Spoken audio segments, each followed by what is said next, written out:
Bismillahirrahmanirrahim. Assalamualaikum warahmatullahi wabarakatuh. Selamat pagi, salam sejahtera untuk kita semuanya.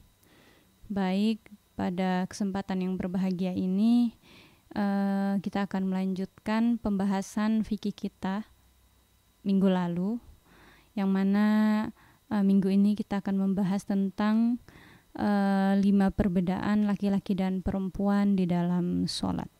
Untuk lebih barokahnya lagi, marilah kita tawassul atau mengirimkan Fatihah kepada para guru kita, pada pengarang kitab, agar apa yang kita dapatkan pada pagi hari ini bernilai barokah. A'udzubillahi minasyaitonirrajim. Bismillahirrahmanirrahim.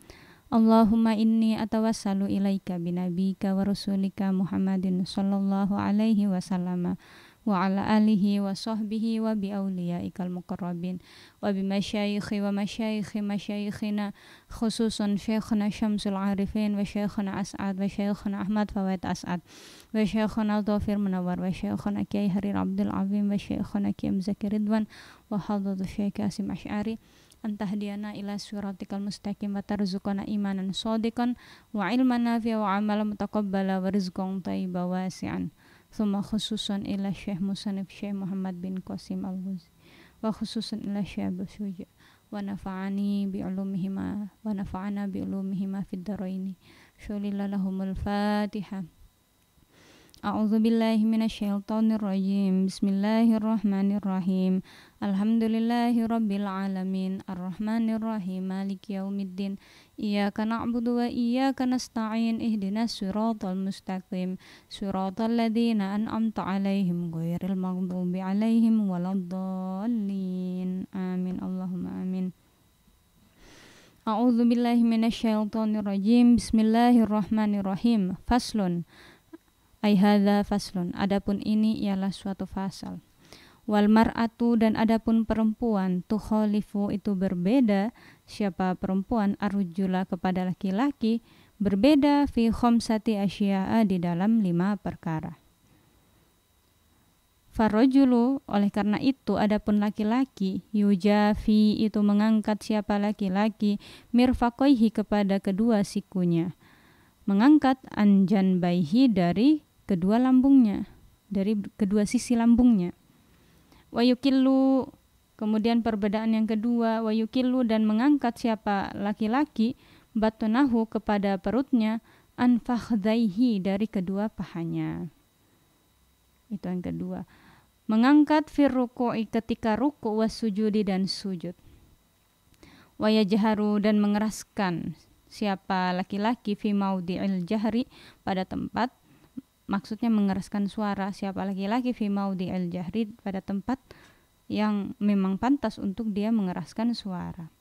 Wa idza, dan apabila naba, lupa siapa lupahu, kepada laki-laki, syai'un, apa sesuatu, fi sholati, di dalam salat, sabbaha, maka bertasbih siapa laki-laki. Kemudian perbedaan yang kelima, wa auratu rajuli, dan adapun auratnya laki-laki, ma, itu sesuatu, baina surratihi, di antara pusatnya, wa rukbatihi, dan lututnya.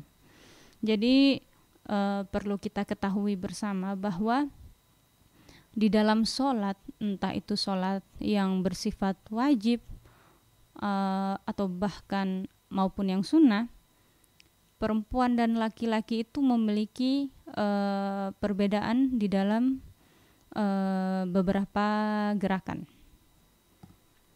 Yang pertama, kalau khusus laki-laki itu, yang pertama, perbedaan pertama, yaitu mengenai kedua sikunya. Ini perkara ketika kita sujud, gitu.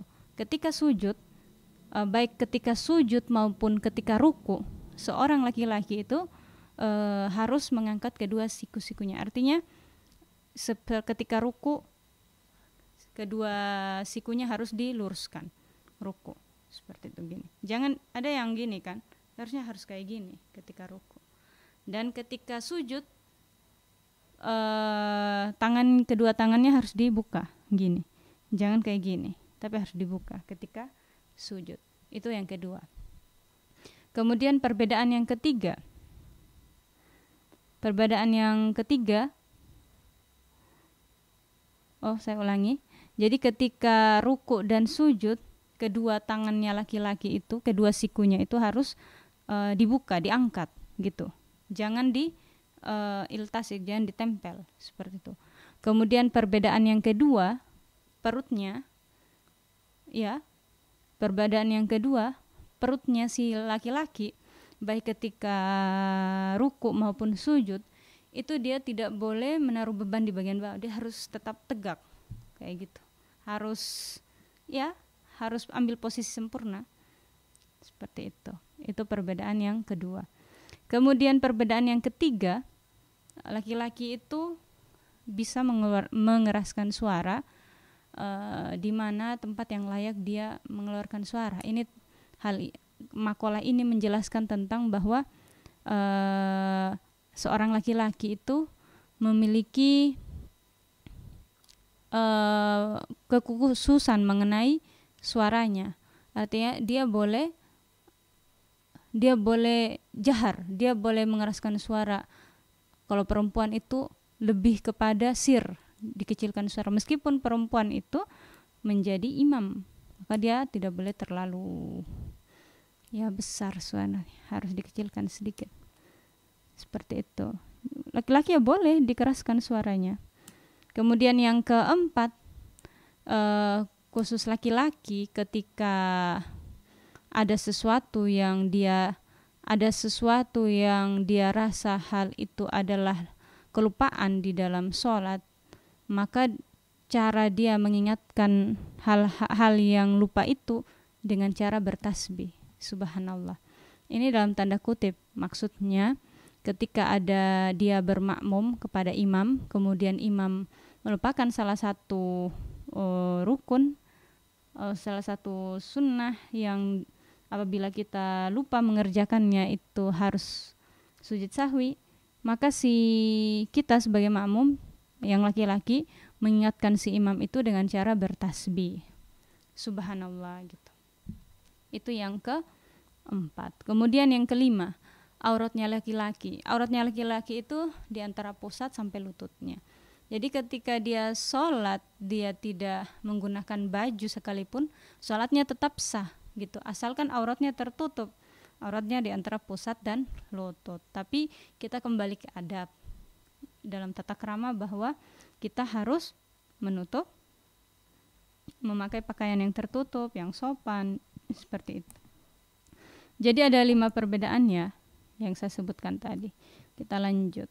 Wal mar'atu, dan adapun perempuan, tadummu itu merapatkan ba'duha apa sebagian anggota ila ba'din kepada sebagian yang lain. Wa tukhfadu, dan dikecilkan sautuha apa suaranya perempuan bihadratir rijali sebab hadirnya laki-laki al-ajanibi yang bukan muhrim. Wa idza nabaha, apabila lupaha kepada perempuan syai'un apa sesuatu fi sholati di dalam salat, safaqat, maka menepuk tangan siapa perempuan. Wa jami'u badanil hurrati, dan adapun semua badannya perempuan auratun itu adalah aurat.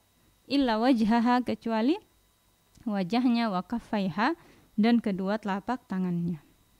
Wal amatu, dan adapun budak perempuan karojuli, auratnya seperti laki-laki.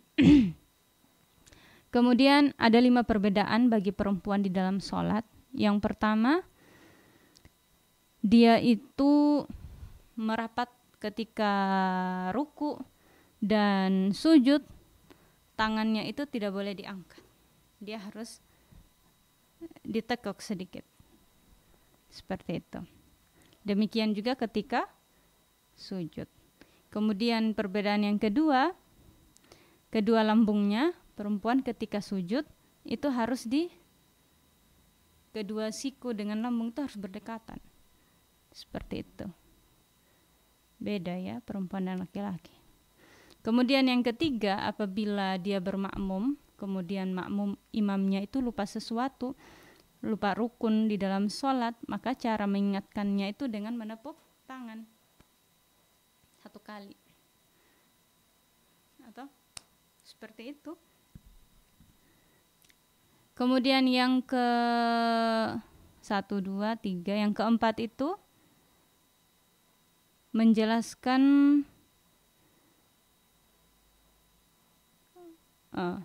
yang kelima. Yang kelima itu auratnya perempuan semua kecuali wajah dan kedua telapak tangannya. Jadi di luar juga ini sebenarnya aurat, kecuali wajah dan kedua telapak tangan. Terus kenapa ini terbuka? Karena kita tabi mengikuti telapak tangan.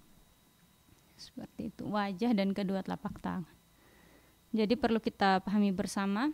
Yang pertama, perempuan itu kedua sikunya ketika ruku dan sujud harus dirapatkan. Yang kedua, lambungnya itu harus lambungnya itu memberi beban tumpuan kepada paha baik ketika ruku maupun sujud. Kemudian yang ketiga, apabila dia bermakmum, maka kemudian imamnya lupa, cara dia mengingatkan imamnya itu dengan menepuk tangan. Kemudian yang keempat, semua auratnya perempuan, semua badannya perempuan itu adalah aurat kecuali wajah dan kedua telapak tangannya. Kecuali budak perempuan itu seperti laki-laki. Yang kelima, bahwa watukhfadu sautuha. Yang kelima itu saya tidak berurutan ya. Yang kelima itu suara perempuan itu aurat. Seperti itu. Jadi apa yang menjadi bagiannya laki-laki yang 5 tadi itu merupakan kebalikan bagian bagi perempuan di dalam sholat. Mari kita ulas ulang khusus perempuan. Yang pertama, ketika ruku maupun sujud, kedua sikunya itu tidak harus diangkat, kedua siku tangannya. Kemudian yang kedua,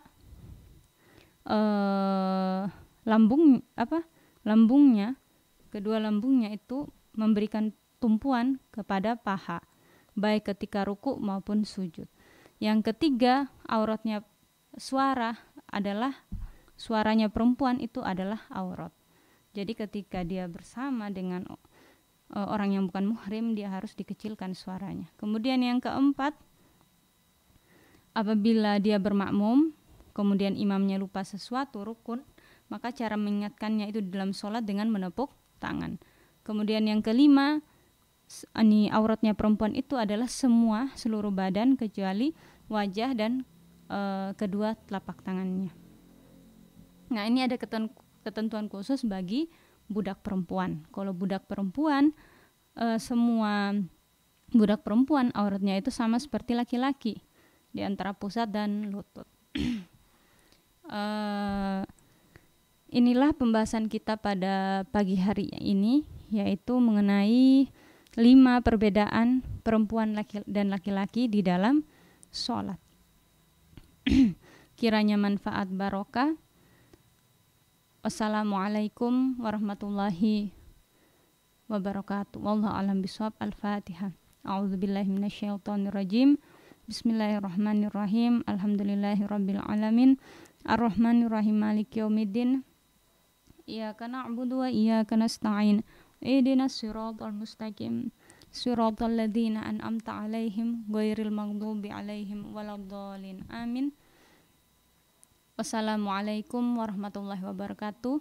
Selamat pagi, salam sejahtera untuk kita semuanya.